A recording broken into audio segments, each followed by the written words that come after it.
почнуваме од теорија на рационален избор, преку теорија на ограничен избор, преку гейм теории кои се спроведуваат за различни операции, да објаснам за гледачите. Значи во меѓународни односи теоријата за рационален избор е позајмена пред се од економистите, затоа што тие размислуваат рационално. И овде станува збор за практично за пресметки при војување. Овде државите или службите прерачунуваат буквално во бројки. Со колка влог, која цел ќе оствариме, колкава штета би претрпеле од се тоа, кои се капацитетите на другата страна за да ни нанесе штета, колку луѓе треба да изгубиме ние, колку и ова грубо да звучи, се пресметува колку луѓе ќе загубиш во една воена операција, затоа што тоа е неизбежен процес и тоа тие го знаат. Проблемот при спроведувањето на теорија на рационален избор е што не секогаш ги имате сите податоци за другата страна, иако вашите служби се трудат максимално да ги соберат. И овде се прави еден шифт во една друга теорија која се нарекува теорија на ограничена рационалност. Тоа значи дека ти располагаш со определени информации, но не можеш да ја донесеш најдобрата и најрационалната одлука.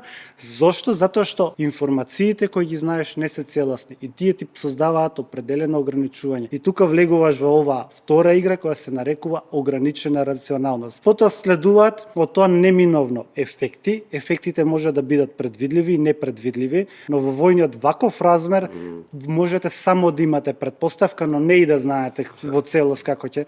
И овде влегуваме во нови етапи каде што буквално се спроведува она што сега често се збори гейм теории, каде што секогаш пресметуваш и користиш разни методи и различни анализи, од свот анализа, од Паскал, од било каква, значи секоја операција и секој специфичен момент бара надвор од генералната цел да се направат различни анализи за да се направи нешто такво. Од тука и јас лично сметам дека и американските и израелските служби во целост ако се погледнат, не мислам дека тие направиле огромна грешка, туку јас гледам еден друг момент кој е продукт на ова демократско или капиталистичко општество западно и мојот впечаток е дека овде не станува збор за некакви длабоки грешки во определени проценти на безбедносните структури, туку станува збор во работата на лоби групите и на интересните групи.